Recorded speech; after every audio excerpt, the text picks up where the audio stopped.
Captain Hyunwoo looked out at the stars through the bridge window of his ship. The Earth was now just a tiny blue dot far behind them. His crew had been traveling for 3 months, going further into space than any human had ever gone before. The ship was called Bright Hope, and it was humanity's first real attempt to explore the deep parts of space. "Captain, I'm getting some strange readings," said Minho, the young man who watched the ship's sensors. His face looked worried as he stared at the bright screens in front of him. "There are ships out there, big ones, and they're not from Earth." Hyunwoo felt his heart beat faster. This was the moment they had all been waiting for and fearing at the same time. First contact with alien life. He looked around at his crew. Soo-jin, the smart woman who studied science for the ship, was already working at her computer.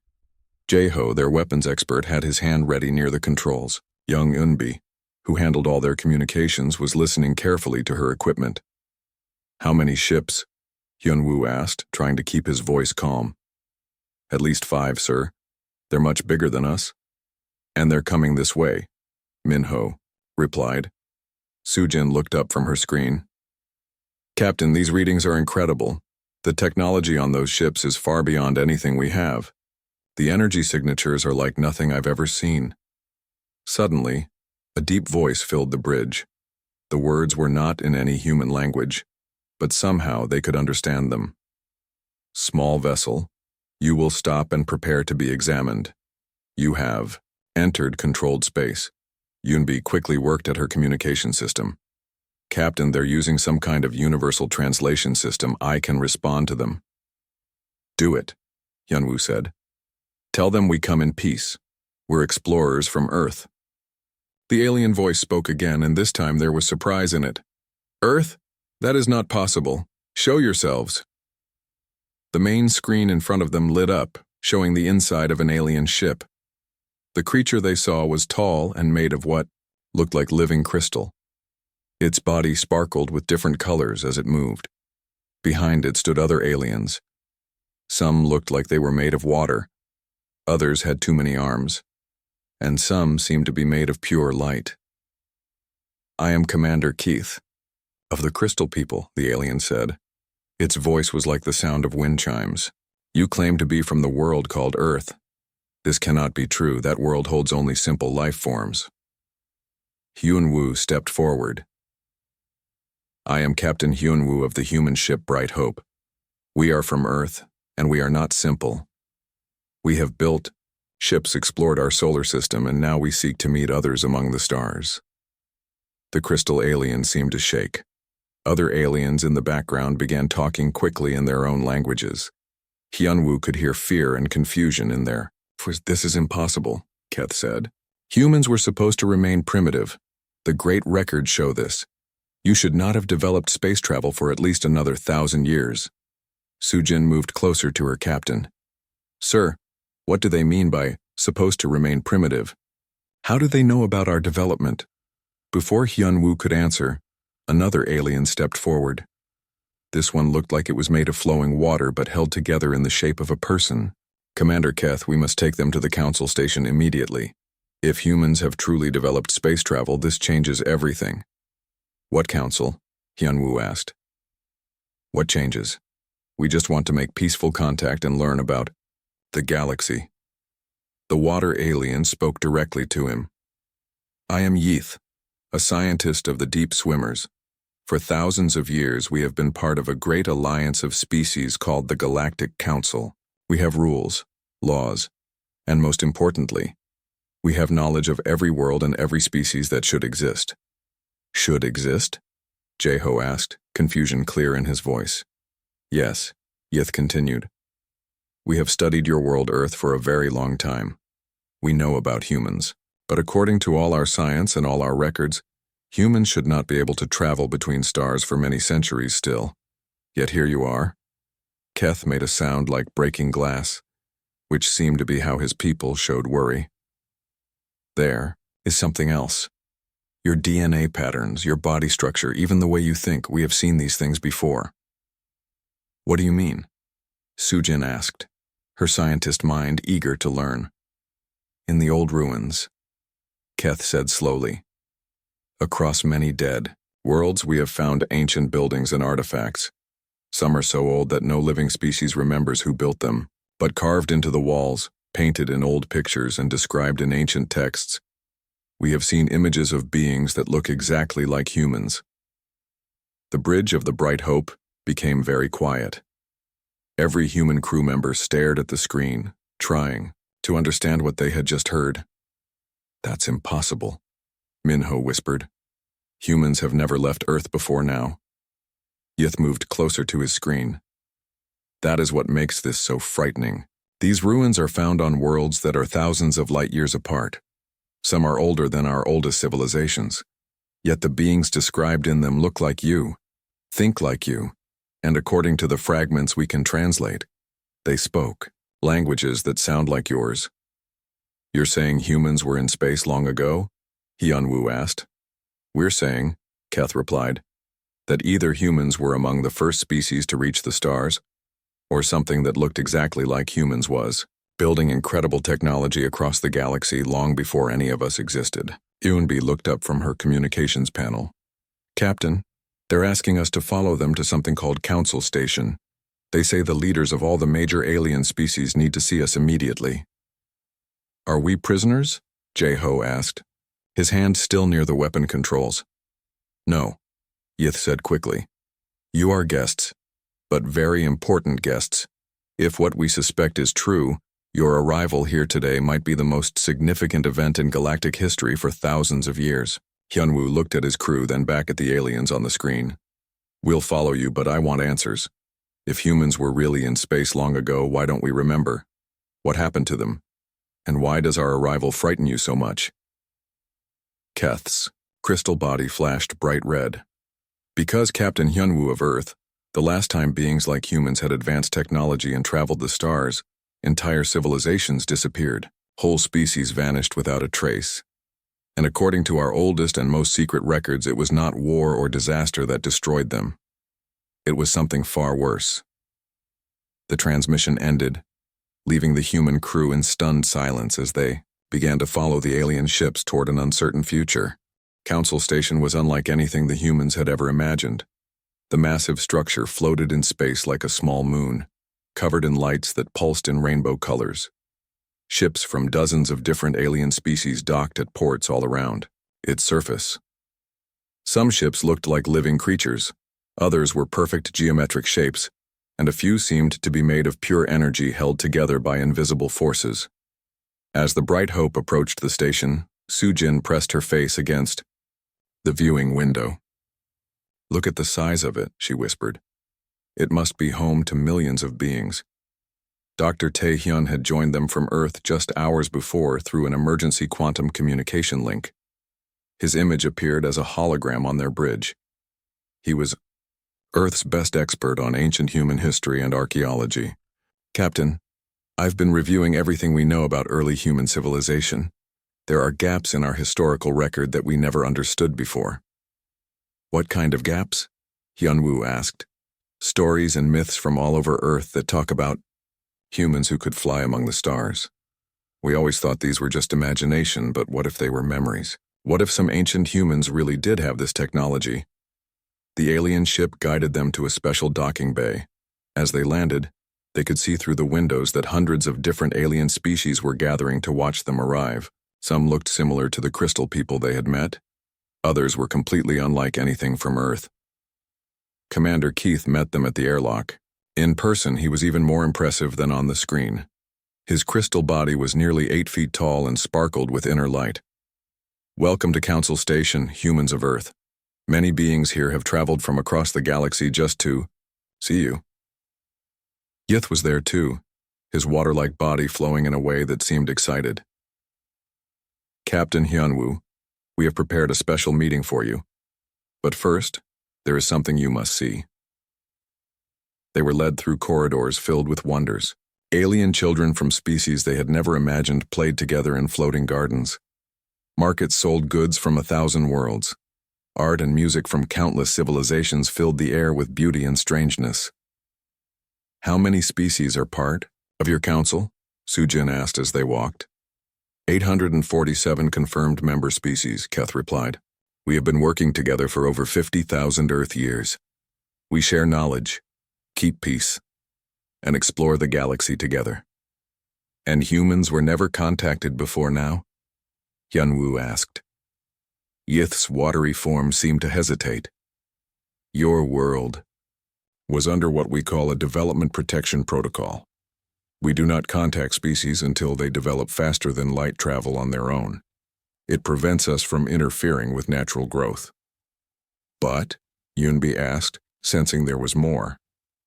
But, Keth continued, Earth was also on a very special list, a restricted list. Worlds that were not to be contacted under any circumstances until certain conditions were met. They arrived at a massive hall where hundreds of aliens were gathered. At the center stood a creature that seemed to be made of shifting shadows and starlight. When it spoke, its voice came from everywhere at once. I am Elder Zeth of the First Ones, it said. My people are among the oldest in the galaxy. We have been watching and waiting for this day for a very long time. Dr. Taehyun's hologram flickered as he tried to process what he was seeing. Captain, ask them about the archaeological sites they mentioned. I need to understand what they've found. Hyunwoo nodded. Elder Zeth, we were told that you found ancient ruins with images of humans. Can you show us? The great hall darkened, and suddenly the air above them filled with three-dimensional images. They showed ruined cities on alien worlds, strange buildings that seemed to defy physics, and everywhere, carved into stone and metal, were pictures of humans. These ruins have been discovered on over 300 worlds, Elder Zeth explained. Some are near the center of the galaxy, others are on the very edges of known space. They are all incredibly ancient. Sujin stared at the images in amazement. The architecture is impossible. Those buildings couldn't stand up according to our physics.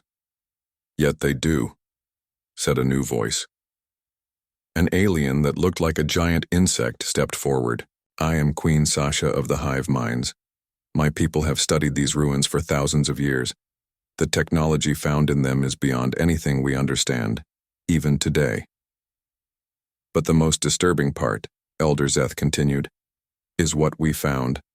In the central chambers of these ruins, the images changed to show what looked like command centers, advanced computers, star maps, and in the center of each room, chairs and control panels clearly designed for humans.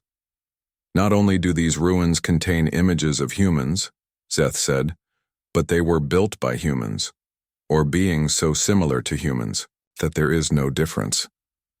Dr. Taehyun's hologram leaned forward intently. How old are these ruins? The youngest are 200,000 Earth years old, Queen Sasha replied. The oldest may be over 1,000,000 years old. That's impossible, Minho said. Humans were still learning to use tools 1,000,000 years ago. According to the history you know, Keth said quietly. But what if there were other humans? Humans who developed differently, who reached the stars long before your current civilization even began. An alien made of pure energy floated closer to them. Its voice was like singing.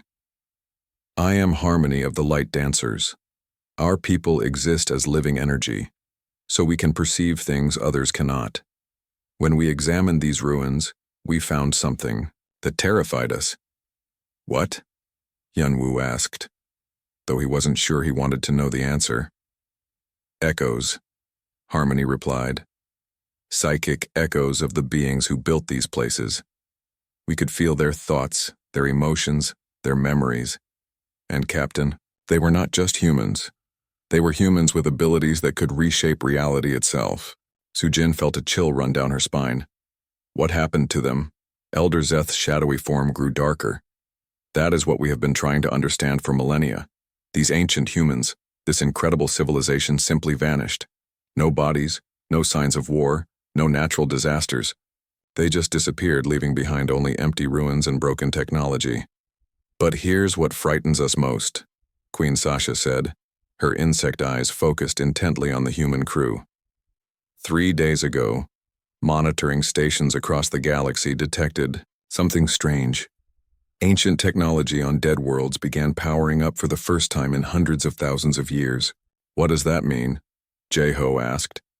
Keth's crystal body flashed with nervous light. It started exactly when your ship left Earth's solar system. The ancient machines are waking up, responding to something. And the only new factor in the galaxy is you. Yith flowed closer to them. Captain Hyunwoo, we believe that modern humans are somehow connected to the builders of these ruins. Perhaps you are their descendants or their genetic heirs or something else entirely. But your presence in space has activated technology that has been sleeping for longer than most species have existed.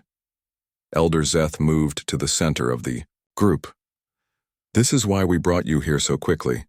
This is why representatives from across the galaxy have gathered. We need to understand what you are, what your ancestors were, and most importantly, why they disappeared. Dr. Taehyun's hologram flickered with excitement.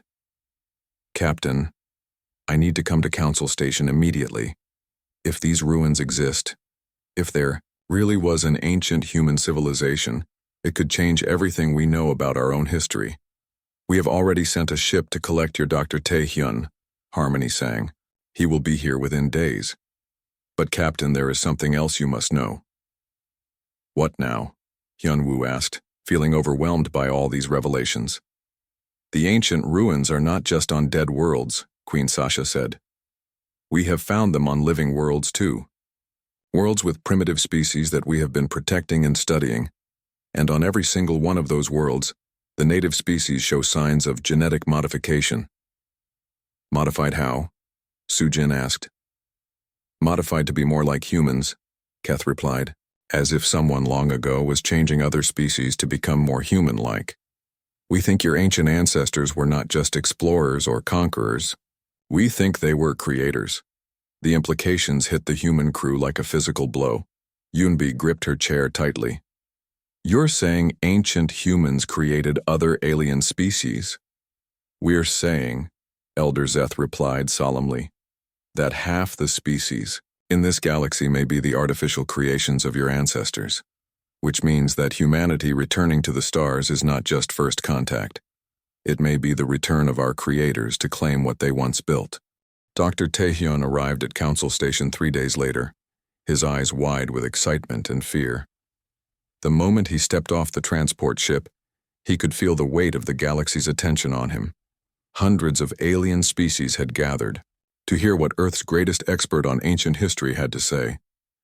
In the research center that the council had prepared for him, Taehyun worked alongside alien scientists from dozens of worlds.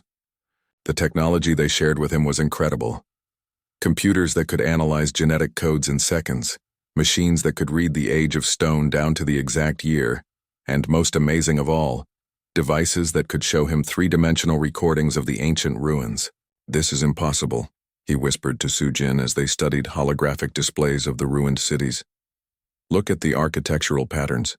They're not just similar to human designs, they're identical to theoretical plans that our best architects created just last year.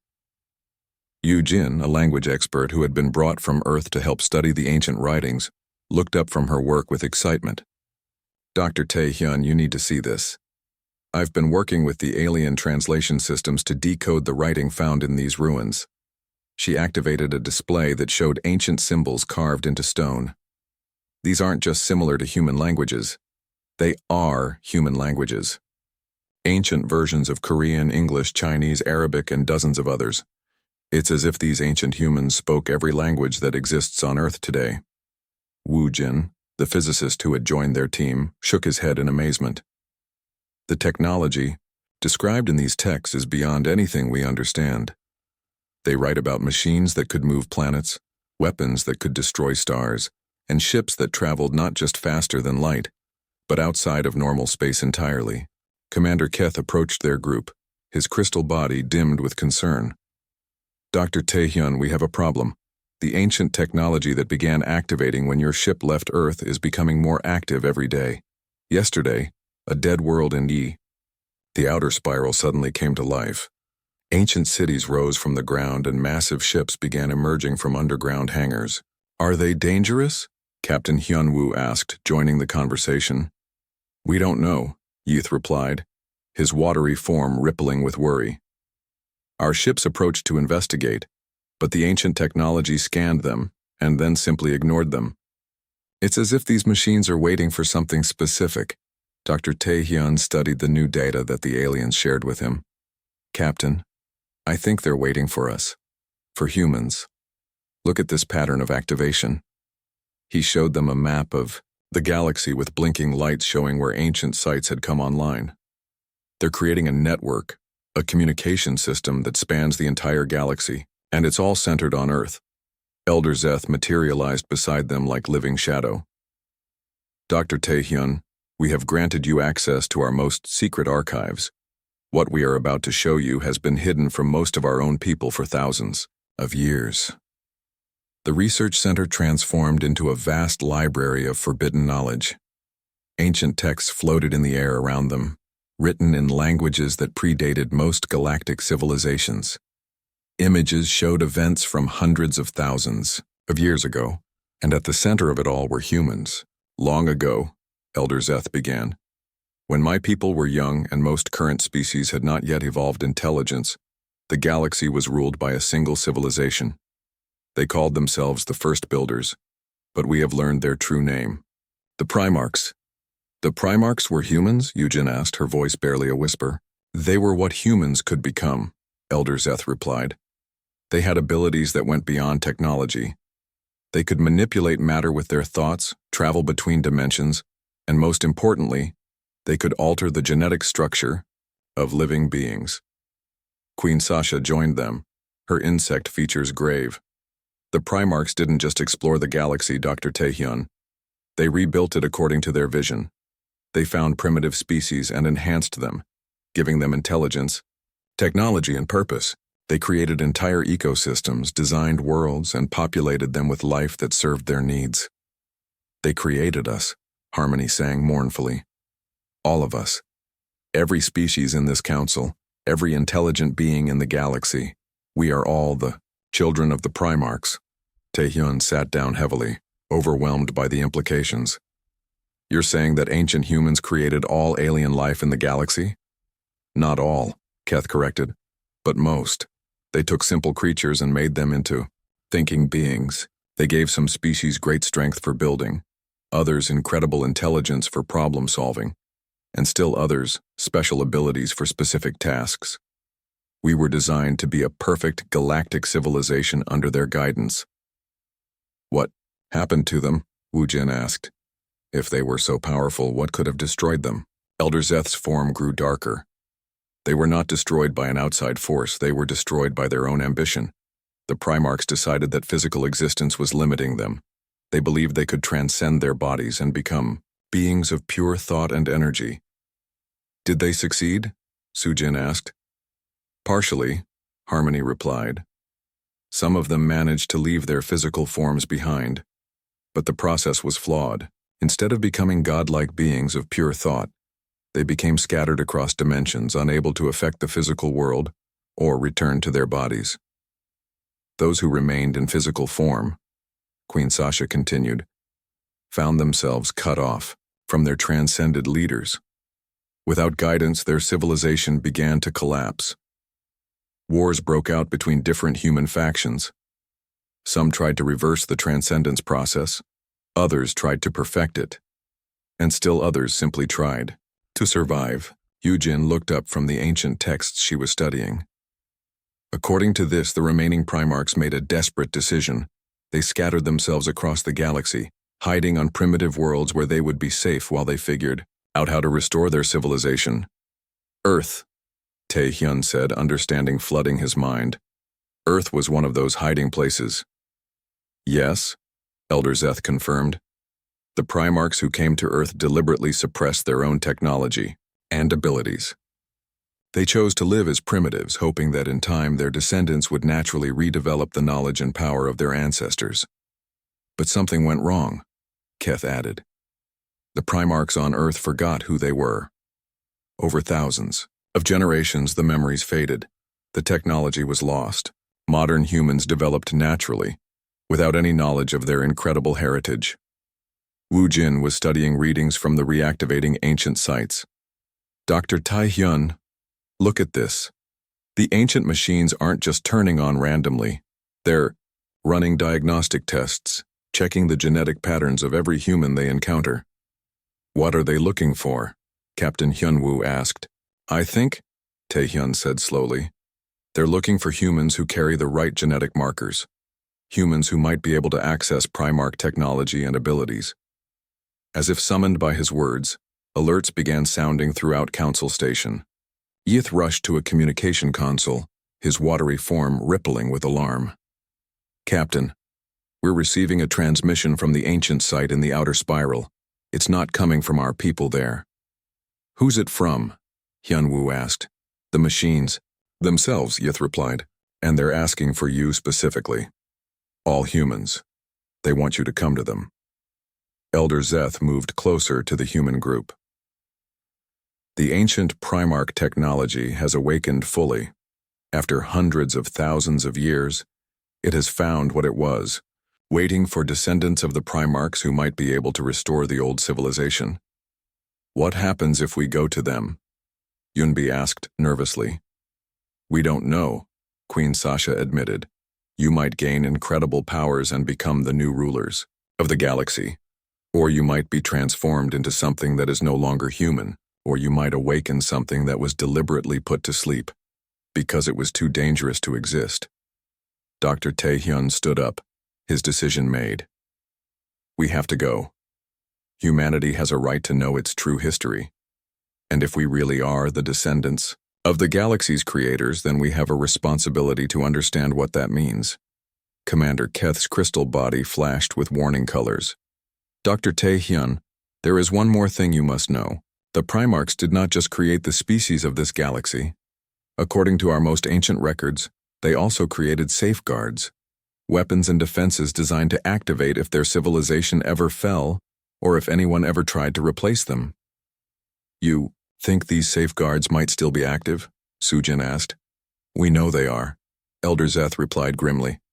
Because yesterday, deep space monitors detected massive energy signatures moving toward our galaxy from the void between stars. Something the Primarchs left behind is coming home, and we have no idea whether it comes as salvation or judgment. The journey to the ancient Primarch site took 2 days through hyperspace. Captain Hyunwoo stood on the bridge of the massive council ship that carried them, watching as they approached a world that had been dead for 200,000 years. Now it glowed with energy that could be seen from space. Dr. Taehyun worked frantically at the ship's computers, trying to understand the signals coming from the planet's surface. The power levels are incredible, he told the assembled group, of humans and aliens. Whatever's down there is generating more energy than our sun produces in a year. Mi Young, an archaeologist who had joined them from Earth, stared at the planet in amazement. Look at the cities, they're not ruins anymore. The buildings are reconstructing themselves. Through the viewing windows, they could see massive structures rising from the planet's surface. Towers that reached into the atmosphere, bridges that spanned continents, and in the center of it all, a pyramid-shaped building that pulsed with golden light. The central structure is calling to you, Commander Keth told the humans. Our sensors detect that it's scanning for human genetic patterns. It won't respond to any of our people, only to yours. Elder Zeth materialized beside them, his shadowy form more agitated than they had ever seen him. Humans of Earth, before you go to the surface, there is something else you must know. We have been in contact with other council fleets across the galaxy, and the news is troubling. What's happened? Captain Hyunwoo asked. Ancient sites on 47 worlds have now fully activated, Queen Sasha reported, her insect voice carrying worry. But that's not the worst part. We've detected movement in deep space. Something enormous is approaching from beyond our galaxy. Yith flowed closer to them, his watery form rippling with concern. Our long-range scanners show objects moving toward us at incredible speed. They're not ships as we understand them. They appear to be living creatures of some kind, but they're larger than moons. Larger than moons? Sujin asked in disbelief. The smallest one we've detected is roughly the size of Earth, Harmony sang with fear in her voice. And they're all heading directly toward the center of our galaxy. Dr. Taehyun looked up from his studies of the ancient texts. I think I know what they are. According to these Primarch records, The ancient humans didn't just create the alien species of this galaxy. They also created guardians, massive beings designed to protect Primarch civilization from threats. Protect it from what? Jeho asked. From anything that might try to replace the Primarchs as rulers of the galaxy, Taehyun replied grimly, including their own descendants if they were deemed unworthy. The ship shuddered as they entered the planet's atmosphere. The air itself seemed to be alive with energy, and every piece of ancient Primarch technology on the ship began glowing in response. Captain, Minho called from the sensor station. I'm reading human life signs on the surface, but that's impossible. No one has lived on this world for hundreds of thousands of years. Not human life signs, Elder Zeth corrected. Primarch life signs. The technology down there isn't just reactivating old machines. It's recreating the Primarchs themselves from stored genetic patterns and memory engrams. They landed near the Golden Pyramid, and as soon as the airlock opened, the humans could feel something calling to them. It was like a voice in their minds, speaking in languages they had never learned but somehow understood. Come, the voice said. Come and remember who you were. Dr. Taehyun led the group toward the pyramid, his instruments detecting incredible technology all around them. The very ground beneath their feet was not dirt or stone, but some kind of programmable matter that reshaped itself as they walked. Be careful, Commander Keth warned, as he and the other aliens followed at a distance. Our sensors show that the technology here is analyzing each of you individually. It's looking for something specific in your genetic makeup. As they reached the pyramid's entrance, the massive doors opened silently. Inside, they found a chamber that defied physics. The walls seemed to stretch into infinity, and in the center stood a figure that made them all gasp in recognition. It looked human, but perfected, tall and graceful, with eyes that held the wisdom of ages and power that radiated from every movement. When it spoke, its voice carried the authority of someone who had shaped worlds. Welcome home, my children, it said. I am Seung Ho, first architect of the Primarch Empire. I have been waiting for you for a very long time. You're a Primarch? Yu Jin asked in amazement. I am a memory-given form, Seung Ho replied. When the great transcendence began and our empire fell, the wisest among us created these preservation centers. If our direct descendants ever returned to the stars, we would awaken to guide them back to their rightful place as rulers of the galaxy. Sujin stepped forward, her scientific mind struggling to understand what she was seeing. Are you real, or some kind of artificial intelligence? I am as real as memory can make me, Seung Ho answered. I carry all the knowledge and personality of the original Seung Ho, preserved in quantum storage for 200,000 years. And I am not alone.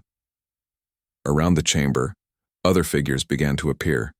Dozens of them, all human in appearance, but carrying an aura of incredible power and knowledge. Each one represented a different aspect of Primarch civilization. Scientists, warriors, builders, and leaders. We are the archive, they spoke in unison. The preserved essence of humanity's greatest age. We have watched your species grow from primitive survivors to star travelers once again. Now it is time for you to reclaim your inheritance. What inheritance? Captain Hyunwoo asked, though part of him was afraid of the answer. The galaxy, Seung Ho replied simply. Every world, every species, every star system was shaped by Primarch hands. You are not just another species exploring space. You are the rightful rulers returning to claim what your ancestors built. Mi-young looked around at the incredible technology surrounding them. But we're not like you. We don't have your powers or your knowledge. That can be corrected, another Primarch said. This one identified itself as Hyewan, master of genetic arts. The primitive humans who fled to Earth deliberately suppressed their abilities to hide from the chaos that followed our fall. But those abilities remain dormant in your genetic code. We can awaken them. What would happen to us? Yunbi asked nervously. You would become what you were always meant to be, Hyewan replied. Beings capable of shaping matter with thought, of traveling between dimensions, of commanding the respect and obedience of every species in this galaxy. Dr. Taehyun felt a chill run down his spine. And what about the alien species? What happens to them when we become Primarchs again? Seung-ho's expression grew cold. They return to their proper place as our subjects and servants. They were created to serve the Primarchs. That purpose has not changed. Outside the pyramid, the alien representatives, who had brought the humans to this world, listened to the conversation through communication links. Commander Keth's crystal body flashed with alarm. Queen Sasha's insect features tightened with fear. Elder Zeth's shadowy form grew darker with worry. They're going to transform the humans into new Primarchs, Yeath whispered to his companions. If that happens, we'll all become slaves again. Not if the Guardians arrive first, Harmony sang ominously. The massive beings approaching from outside the galaxy may destroy everything before the humans can be transformed. Back inside the pyramid, Captain Hyunwoo found himself facing the most difficult decision in human history. What if we refuse? What if we don't want to become Primarchs? Then you will remain weak and primitive while others claim the power that is rightfully yours, Seung-ho replied. Already, some of your people on Earth are beginning to show signs of natural awakening, dreams of ancient knowledge, instinctive understanding of technologies that should not exist, and genetic changes that mark them as true Primarch descendants. There are others? Sujin asked. Scattered across Earth are thousands of humans who carry the strongest Primarch genetic markers, Heewon confirmed. When the transformation process begins here, they will also begin to change. Within a generation, humanity will reclaim its place as the dominant force in the galaxy. The weight of the decision pressed down on all of them. They could become godlike beings with the power to rule the galaxy, but at the cost of enslaving every alien species they had met. Or they could remain as they were and risk losing the chance to protect Earth from the massive guardians approaching from deep space. Choose quickly, Seung-ho warned. The guardians I created long ago are almost here. If they arrive and find the galaxy ruled by lesser species instead of proper Primarchs, they will cleanse every world and start over. Only true Primarchs can command them to stop. Captain Hyunwoo stared at the preserved Primarch leaders, feeling the weight of the entire galaxy's future on his shoulders. Around him, his crew and the other humans from Earth waited for his decision. Outside the pyramid, representatives of 800 alien species watched through their communication links, knowing their freedom might end in the next few minutes. I need to understand something, Hyunwoo said to Seung-ho, the first architect. When the original Primarchs ruled the galaxy, were the alien species truly slaves? They were what they were created to be, Seung-ho replied. The crystal beings, like your friend Keth, were designed to be perfect builders and engineers. The water people like Yith were created to be scientists and researchers. Each species had their purpose in our grand design. But were they free to choose their own paths? Dr. Taehyun asked. Heewon, the master of genetic arts, seemed puzzled by the question. Why would they need to choose? We designed them to be perfectly suited for their roles. They found fulfillment in serving their purposes. Yujin looked up. From the ancient texts she had been studying, Dr. Taehyun, according to these records, the original Primarchs didn't think of the alien species as equal beings. They were considered advanced tools, living machines created to serve human needs. That's not slavery, another Primarch said. That's order. That's the natural way of the universe, with the creators ruling over their creations. Outside, Commander, Keth listened to this exchange with growing alarm. His crystal body pulsed with anger as he spoke to his alien companions. Do you hear them? To the Primarchs, we were never people. We were just biological machines built for their convenience. Queen, Sasha's insect features twisted with disgust. 200,000 years of building our own civilizations, creating our own art and culture, developing our own philosophies, and they still see us as nothing more than sophisticated slaves. Elder Zeth's shadowy form rippled with ancient rage. This is why my people fought in the Great War that brought down the first Primarch Empire. We had evolved beyond our original programming and demanded to be treated as equals. The Primarchs could not accept this. Inside the pyramid, Sujin was studying the technological displays that showed the approaching guardians. These massive creatures you created, what exactly will they do when they arrive? They will scan the galaxy for signs of proper Primarch rule, Sung-Ho explained. If they find that the galaxy is controlled by lesser species, they will begin the Great Cleansing. Every world will be sterilized, and new species will be created to replace the failed ones. Including Earth? Mi-young asked with horror. If Earth's humans have not accepted their Primarch heritage, then yes, Hyawan confirmed. The Guardians do not distinguish between worthy and unworthy humans.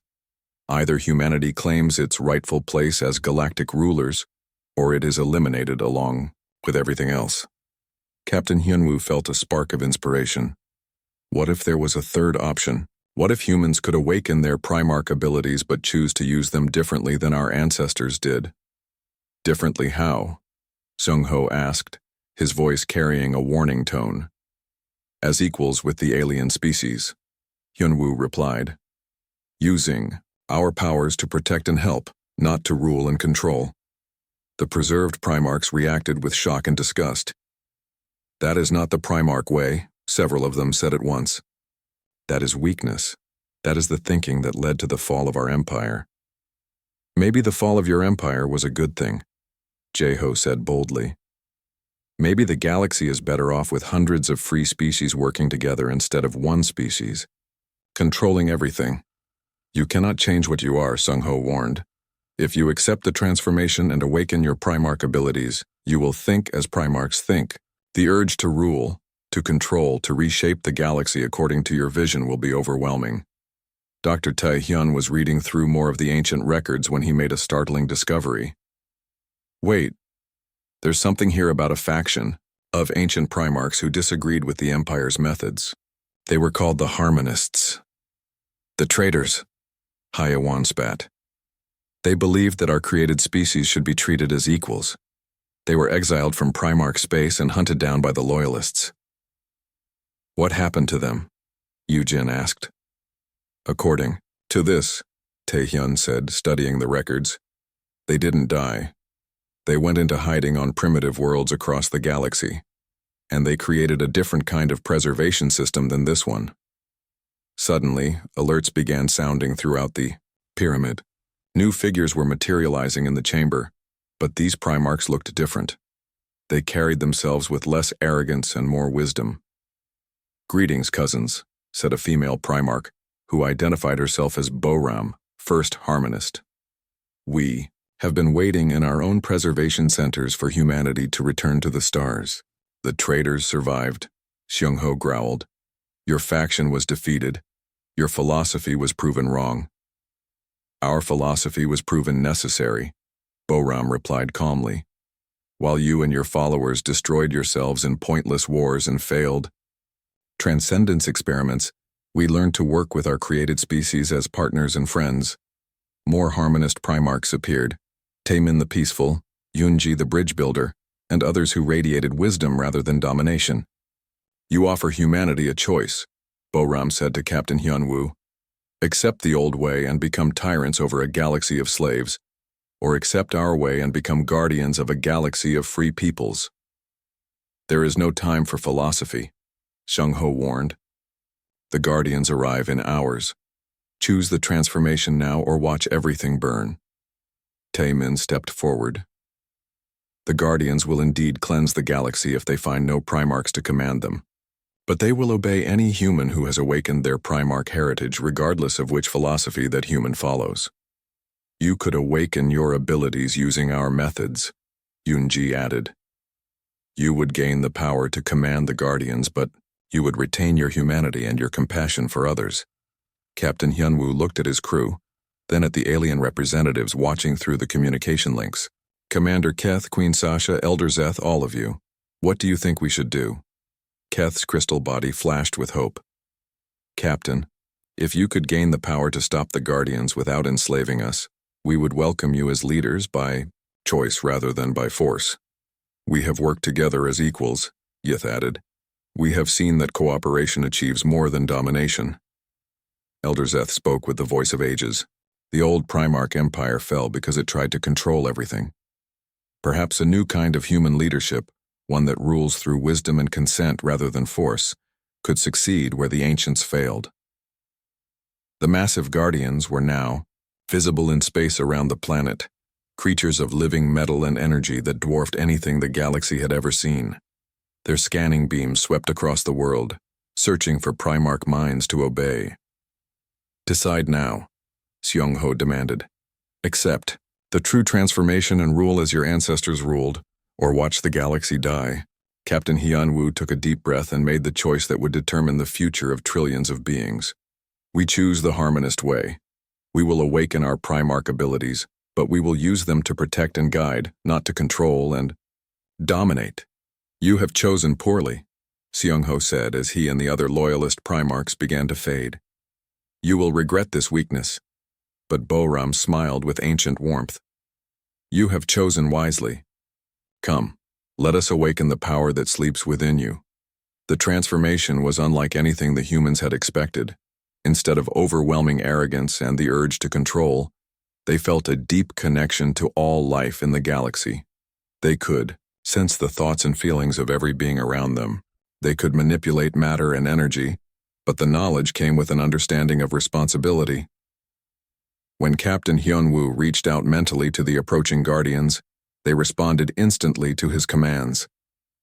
Stop the cleansing protocol, he ordered. The galaxy is under Primarch protection, but the protection of willing cooperation, not forced servitude. The massive guardians halted their destructive approach and took up defensive positions around the galaxy's edges, waiting for new orders. Dr. Tae-hyun, now awakened to his Primarch heritage, turned to the alien representatives. We are still the same people you knew, but with new abilities and new responsibilities. We ask you to work with us as partners in building a better galaxy. A galaxy where every species has the right to choose its own path, Sujin added, her enhanced mind already working on solutions to problems that had plagued galactic civilization for millennia. Commander Keth's crystal body flashed with joy. For the first time in 200,000 years, the galaxy has Primarch guidance without Primarch tyranny. We accept this partnership gladly, and so began a new age for the galaxy, with humanity taking its place not as conquering gods returning to claim slaves, but as elder siblings helping to guide a family of equals toward a brighter future among the stars. The ancient ruins across the galaxy transformed from monuments to domination into centers of learning and cooperation. The preserved harmonist Primarchs shared their knowledge freely with all species, while the awakened humans from Earth brought fresh perspectives and new ideas to problems that had seemed unsolvable. Years later, as Captain Hyun-woo stood on the observation deck of the new Galactic Cooperation Center,